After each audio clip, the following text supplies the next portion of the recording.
Okay, so day 5, part 2, what we're going to be doing is solving absolute value equations and inequalities. And we're going to start by solving absolute value equations. So the directions for solving an absolute value equation are to solve each equation and check your solution. So a basic is just the absolute value of x equals 3. And so remember, when we're talking about absolute value, we're talking about distance from 0. So what are the x values? What are the real values that when you are talking about distance from 0 are 3 units away from 0? Well, that would be 3 as well as -3. So the answer here is x equals 3 or x equals -3. Now, there's nothing that's going to tell you to separate into these two responses other than your knowledge of absolute value. So know that when you have the absolute value bars isolated, right, set equal to a constant value, okay, you have to look at your cases that you have going on there. So if I said, take the absolute value of smiley face, and the absolute value of smiley face equals 5, you know that smiley face could equal, ooh, that's a bad smiley face. Smiley face could equal 5, or smiley face could equal -5. And so the reason I introduced this is, what if I then just replaced smiley face with a different expression? What if I replaced it with 2x plus 1? So what if I said, I'm going to take the absolute value of 2x plus 1 and it needs to equal 5. Name me those values that do that. Okay. Now, in order for that to happen, well, let me think about this. I don't really care what's inside the absolute value bars. Okay. I know that when I take the absolute value of whatever's inside, it equals 5. And there are two numbers that when I take the absolute value of it can equal 5. It's going to be 5 or -5. So 2x plus 1 equals 5 or 2x plus 1 equals -5. So now I just have to solve. So 2x equals 4, divide by 2x equals 2, or take away 1, 2x equals -6, divide by 2 and x on both sides, right? And x equals -3. Now I did say check our work, so we should be, but algebra is looking right. Our knowledge of absolute value, okay, we're allowed to equal 5. We could check. So take the absolute value of 2 times 2 plus 1, and it needs to equal 5. 2 times 2 is 4. 4 plus 1, the absolute value of that is 5. 5 equals 5. We're good. -3, absolute value of 2 times -3 plus 1 equals 5. -6 plus 5, absolute value of -5 is 5. 5 equals 5. We're good. So we have two answers here. Okay. Next problem we have is, okay, that was number 3. So number 4.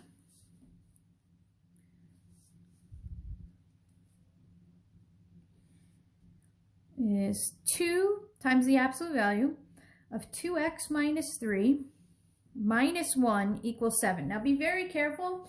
Make sure you don't mess up with your absolute value bars. This is a 1, not a piece of the absolute value bar. So this sort of looks similar to the previous problem, except we have a times 2 outside the absolute value bars, and then we're subtracting 1. When you are solving for absolute value, you want the absolute value bars isolated, because that's how you know how to separate your cases. Okay, so you need those absolute value bars isolated. So you need to undo everything that has happened to that expression. So I need to add 1 to both sides. And then I need to divide by 2. And now I'm back to knowing that when I take the absolute value of who, doesn't really matter what's inside here, okay, I'm getting 4. And I know there are two values that when I take the absolute value of it, give me 4. And those two values are 4 or -4. And so I know that I need to find when 2x minus 3 is 4, and what makes 2x minus 3 equal -4. So I add 3 to both sides. I get 2x equals 7, divide by 2, and I get x equals 7/2. Then I add 3 to both sides, and I get 2x equals -1. Divide both sides by 2, and I get x equals -1/2. We could check our work. So I'll go back to the original. 2 times the absolute value of 2 times 7/2 minus 3 minus 1 outside needs to equal 7. 2 times 7/2 is 7. 7 minus 3 is 4. The absolute value of 4 is 4. 2 times 4 minus 1. 8 minus 1. 7. 7 equals 7. We're good. Okay. 2 times the absolute value of 2 times -1/2 minus 3 minus 1 needs to equal 7. 2 times -1/2, that's -1 minus 3, that's -4. The absolute value of -4 is 4. 2 times 4 minus 1, 7 equals 7. We're good. Both of these work. Okay, so let's move on. Let's do another one. Number 5. Number 5, we have, let's see, -3 times the absolute value of x plus 1 minus 3 equals 12. And so, very similar to number 4, in which we don't have the absolute value bars isolated yet, so that's what we want to do. So first step, add 3 to both sides. It's going to put us at -3 times the absolute value of x plus 1 equals 15. Divide by -3. We get the absolute value of x plus 1 equals -5. So we're saying to ourselves, okay, it doesn't really matter what's inside. When we take the absolute value of it, okay, we're going to get -5 after we take the absolute value.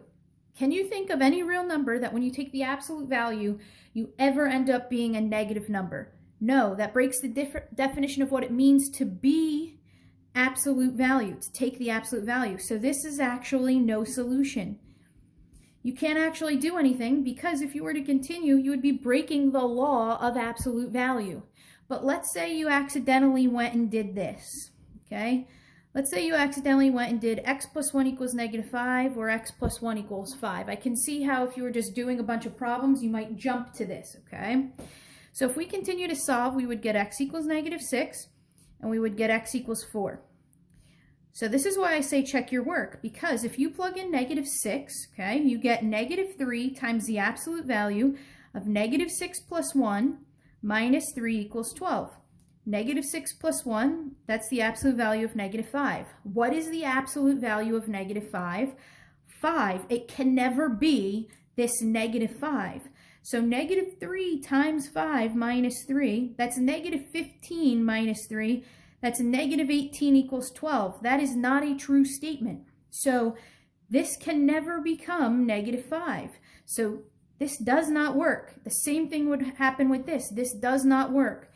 Once you have your absolute value bars isolated, okay, on one side of the equation, meaning you have no coefficient in front of it, you have no constant. If it is set equal to a negative number, it's always no solution.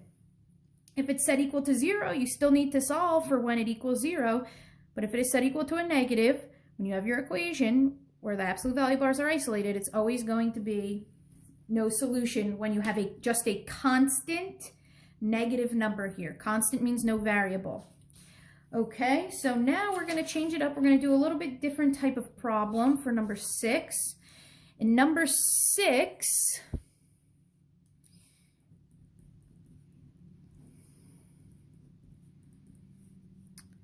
okay, it's a little different because it's got variables inside the absolute value and outside the absolute value bars.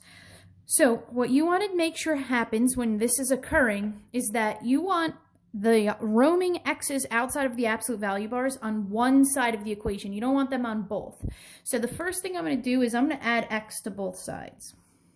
So I have the absolute value of x plus 2 is equal to 2x plus 5. Now, let's pretend that that's not the problem we had at this point, and this was just the absolute value of x plus 2 equals 7.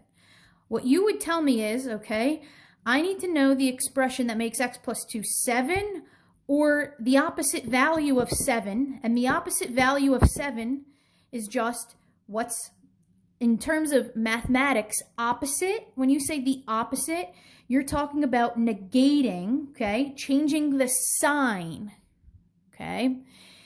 And the reason I don't really, in the other problems, I didn't put parentheses is because it was just one term. So what this is saying is, okay, I want to know, when I take the absolute value, I want to know what makes this number positive and this number negative. So it would be x plus 2 equals 2x plus 5, or, okay, now we have to bring up this opposite case. So it's going to be x plus 2 equals negative 2x plus 5, okay? And now when you have a type of equation where there's a linear chunk to it as well as an absolute value, okay, you really need to check your solution here, because you might have something called an extraneous solution, which is it satisfies, okay, the algebra as we go through. However, it makes the original equation false, okay? Might do that because of the absolute value. So we just dropped our absolute value bars, and the reason we did that is because we set it equal to the positive of this and the negative of this, okay? So notice I put parentheses outside because there's two terms there. So now I just solved this, so I'm going to take away x from both sides. I'm going to take away 5 from both sides. Okay, so that's going to give me negative 3 equals x. And after that, I get, on the next, I have to distribute the negative. So I have x plus 2 equals negative 2x minus 5. Okay, so this time I'll add 2x to both sides. I'll take away 2. And I get 3x equals negative 7. Divide by 3, divide by 3. X equals negative 7/3. Okay, so I just got two responses. I got x equals negative 3. I got x equals negative 7/3. So I'm going to check each of these. So I'm going to check negative 3. So the absolute value of negative 3 plus 2 minus 3 has to equal negative 3 plus 5. That's the absolute value of negative 1. That's 1. 1 minus 3 is negative 2. Negative 3 plus 5 is 2. Is that a true statement? No, it is not. So this doesn't actually work. Now, that does not mean you have to check both of these. Both of these could work. One of these could work, or neither of these could work. Okay, so now we check negative 7/3. So we have the absolute value of negative 7/3 plus 2 minus negative 7/3 equals negative 7/3 plus 5. So this is going to be negative 7/3 plus 6/3 in order to add those two fractions together. So that's going to be the absolute value of negative 1/3, which is 1/3. That becomes plus 7/3. So this is 8/3 equals, got to add these together, so we need to rewrite 5 as an equivalent fraction with a denominator of 3. So that's going to be plus 15/3. Negative 7 plus 15, 8/3. So this works. So we have one answer to this problem. Now, there's actually a clever way of thinking about this that can really help you think about your answer. So what this is saying, okay, is that the absolute value of x plus 2 equals 2x plus 5. Now, we talked about this briefly in substitution method for a system of equations. I could write this as y equals the absolute value of x plus 2, y equals 2x plus 5, okay? And because this is a true statement here, what this is saying is, what's the output that for x, 2x plus 5 would give you the exact same output as the absolute value of x plus 2. So if you sketch both of these separately and you look for the intersection of the two, that's going to be the answer algebraically to the problem. So if I sketch the absolute value of x plus 2, okay, its vertex is negative 2, 0. It's facing up. I know it's going to have a slope of 1 and negative 1. Okay. And 2x plus 5, 1, 2, 3, 4, 5. And it's got a slope of 2, so I could go down 2, back 1, down 2, back 1. And look at this line. Okay. There's the intersection. There's the intersection of the two. Notice, this line and this absolute value, v, Only intersected once. That's why I only got one answer here. Could it have intersected twice? Sure, I could draw a line that intersects twice with an absolute value. Could I have no intersection at all? Absolutely. That means this would have had no solution. Okay, but if you actually break it up and you graph the absolute value and you graph the linear piece, okay, absolute value, linear, the x, okay, the x at which it intersects is the answer. And if you look, that's pretty close to my answer. -7/3 is -2 1/3. That x appears to be -2 1/3 from just the picture I drew. So graphically, okay, you can pick an answer out. All right, so that's going to be it for the absolute value equation. So now we're going to move on to absolute value, solving absolute value inequalities, which are a little bit more than just the absolute value equations, because you have to remember about your compound inequalities, okay? So you need to remember about compound inequalities. That's that and or that or. Okay, so I'm going to go over two compound inequalities, absolute value inequalities right now. So I want to talk about this expression. It says the absolute value of x is less than 2. Okay, so I want us to put on a number line every single answer that would make this statement true. Okay, I want our response on a number line. So let's think about this, okay? Let's think about everything after 3, 4, 5, 6, 7, 3.7, 3.8, the square root of 10, okay?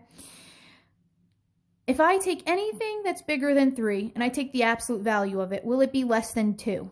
No. If I took 2.9, the absolute value of that, would that be less than 2? No. 2.1? No.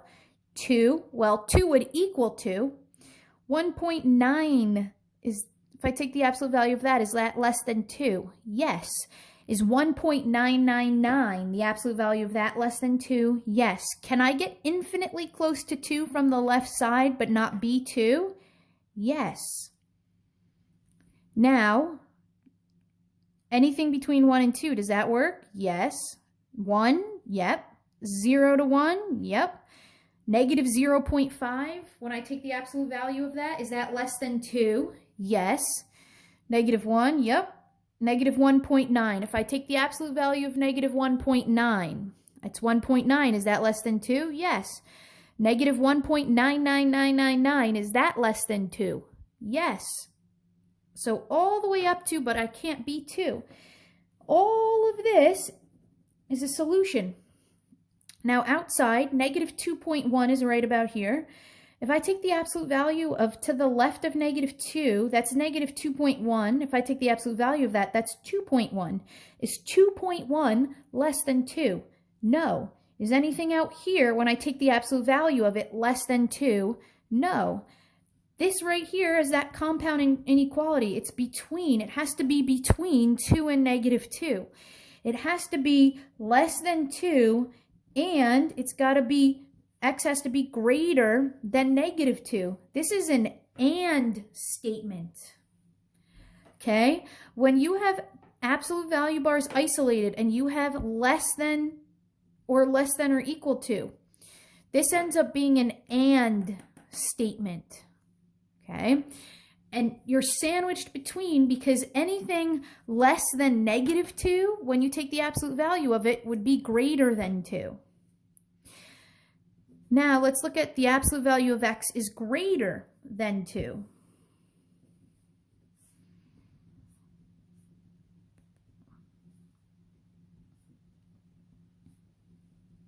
Okay, so let's think about this. Everything over here, if I take the absolute value of it, is it greater than 2? Yes. Is 3 greater than 2? Yes. Is 2.1 greater than 2 when I take the absolute value of it? Yes. Is 2.0001 greater than 2 when I take the absolute value of it? Yes. So I can get infinitely close. Okay. And now let's think about this. Is any of this, when I take the absolute value of it, going to be greater than 2? No, we already discussed that, right? But what about negative 2.1? If I take the absolute value of that, although it's less than negative 2, when I take the absolute value of it, does it become greater than 2? Yes. Negative 2.5, when I take the absolute value of that, does that become greater than 2? Yes. All of this becomes greater than 2 when I take the absolute value of it, because absolute value, you make it positive. Or if it's 0, it stays 0. Okay? So this is x has to be greater than 2, or x has to be less than negative 2. This is that or problem. And you're going to have an or whenever it's greater than symbol, or greater than or equal to, once the absolute value bars are isolated. Okay? So, notice, okay, if it's a greater than, when the absolute value bars are isolated, it's going to be an or problem. You could be greater than 2 or less than the opposite of this number. When it's a less than with the absolute value bars isolated, it has to be less than this and greater than the negative of this. Otherwise, if it was on this side and you took the absolute value of it, it would be greater. Okay, so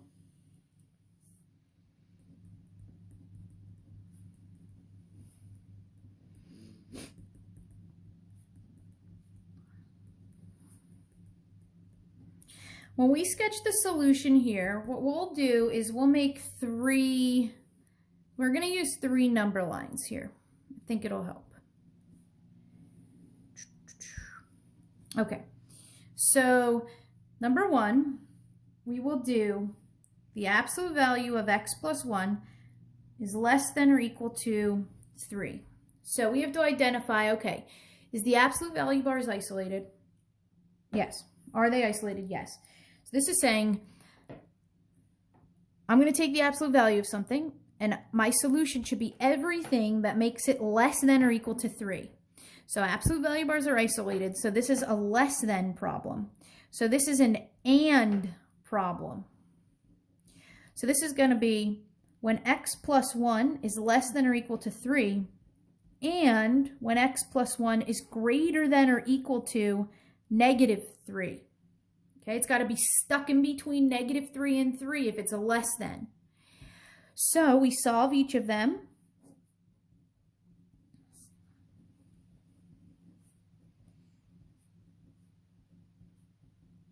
We get x has to be less than or equal to 2, and x has to be greater than or equal to negative 4. And if you want to sandwich this back together, this would be the same as saying x is greater than or equal to negative 4, but less than or equal to 2. This statement right here and this statement are the same. Okay? So to graph it, what you could do is you can graph this one on one line, this one on the second, and then make sure your final answer is on the third. So what I do is I do negative 4, 2, negative 4, 2, okay? And I graph the first one, so that's going to be x is less than or equal to 2.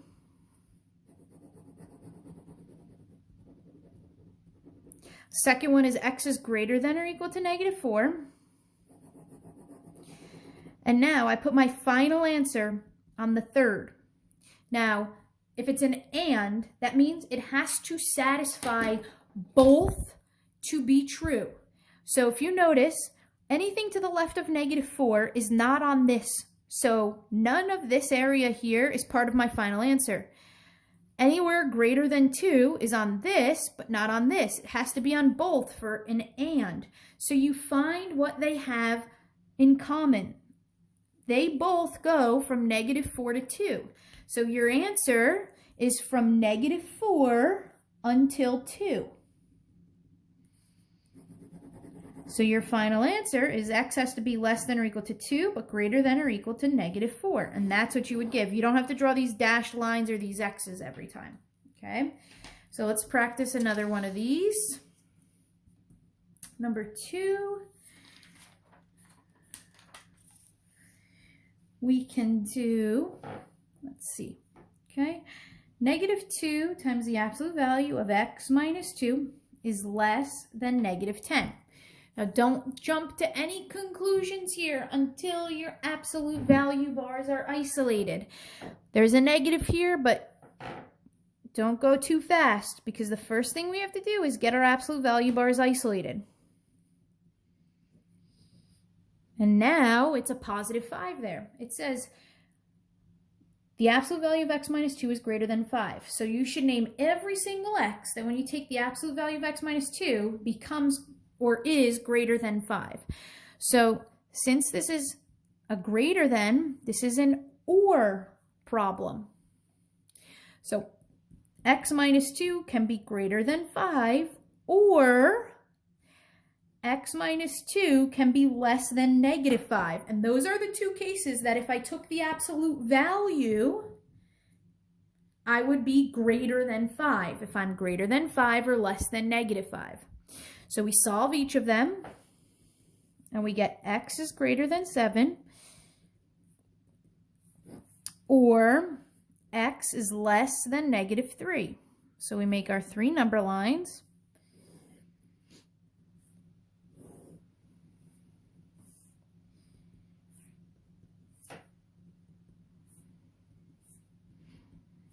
And the first one is x is greater than 7.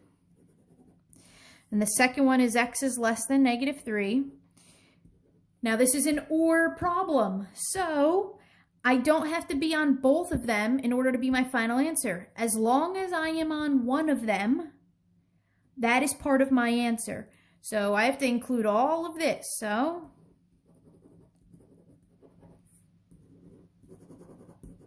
my final answer is just x is less than -3 or x is greater than 7. Okay, so that's what you have to do. Isolate the absolute value bars. If it's a greater than, it's an or problem. Okay? It's greater than that number or less than the opposite of that number. Okay? If it's the and problem that we just went over, here it's less than this number and greater than the opposite of that number. Now let's go on to the special cases of the absolute value inequality. So here's one of them, okay? It can be something like just some of the special cases. So you have to be very mindful of these things, okay? So something like the absolute value of x plus 1 plus 4 is less than or equal to -1. Okay, so I would take away 4 on both sides, right? So I would get x plus 1, the absolute value of x plus 1 is less than or equal to -5. So when I take the absolute value of x plus 1, okay, that number, what's the number that's going to make the absolute value of x plus 1 less than -5? Is it possible to be less than -5? No, it is not possible, okay? This is a no solution problem. So here's the deal. If you don't pick these things out, what you actually have to do is you have to check all of these absolute value inequalities, meaning you have to pick a number, okay, on, say this interval here. You want to pick a number less than -3, and it better make this true. If it does make it true, then yes, this is supposed to be part of your solution. Pick a number between -3 and 7, okay? 0. 0 better make this false, because if it does, then I got this part right. If it made it true, that means this was supposed to be part of my answer. Pick a number greater than 7, like 8, and it better make it true. And if it doesn't, then this wasn't supposed to be part of my answer. So let's say you didn't see it and you accidentally did this. X plus 1 is less than or equal to -5, and x plus 1 is greater than or equal to 5. Say you didn't see that this was a negative here, okay? So that's going to be x is less than or equal to -6, and x is greater than or equal to 4. Okay, so now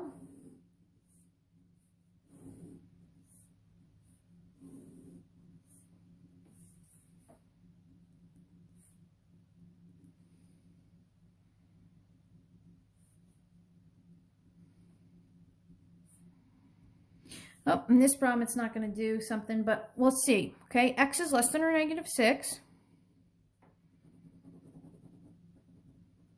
X is greater than or equal to 4. Where is the area they have in common? Since it's an and problem. There is none. Okay. But what you have to do is you have to check that area. So number 2, let's do another one. The absolute value of x minus 3 is greater than negative 2. Okay. If you think about this, the absolute value of x minus 3 is greater than negative 2. Whenever I take the value of something, it's always non-negative. This is always true. X, this is all real numbers. The solution here is all real numbers. Okay? So, the reason you know that is because when you take the absolute value of something, it has to be greater than a negative. But let's say you didn't see that and you did x minus 3 is greater than negative 2, or x minus 3 is less than 2. If I add 3 to both sides, I get x is greater than 1, or I get x is less than 5. Okay?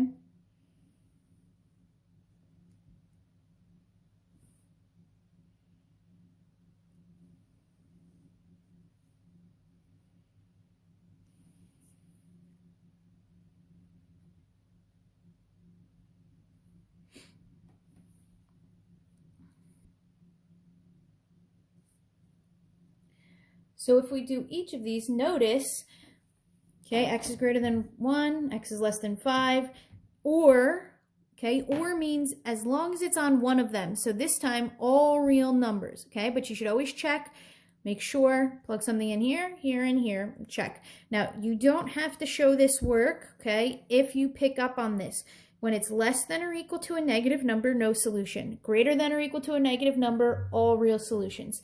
Some of the other special cases would be when it was set to be less than 0, greater than 0, less than or equal to 0, greater than or equal to 0. Okay, so that's it for absolute value.